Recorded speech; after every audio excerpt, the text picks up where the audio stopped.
श्री चांद्रे कला यथा शुक्ले वर्धते सा दिने दिने तथा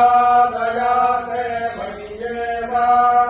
वर्धताम् अभिवर्धताम् यथा वैकुण्ठनगरे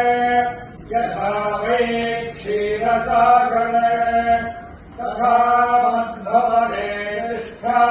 स्थिरम् श्रीविष्णुना सह प्रसीद मे महालक्ष्मी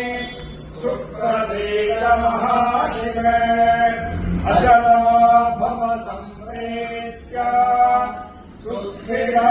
भव मद्गृहे त्वमेव माता च पिता त्वमेव बन्धुश्च सखा त्वमेव विद्या द्रविणम् त्वमेव सर्वम् मम देवदेव लक्ष्मीनारायणस्वामिने नमः प्रार्थयामि नमस्करोमि वर्धताम् अभिवर्ध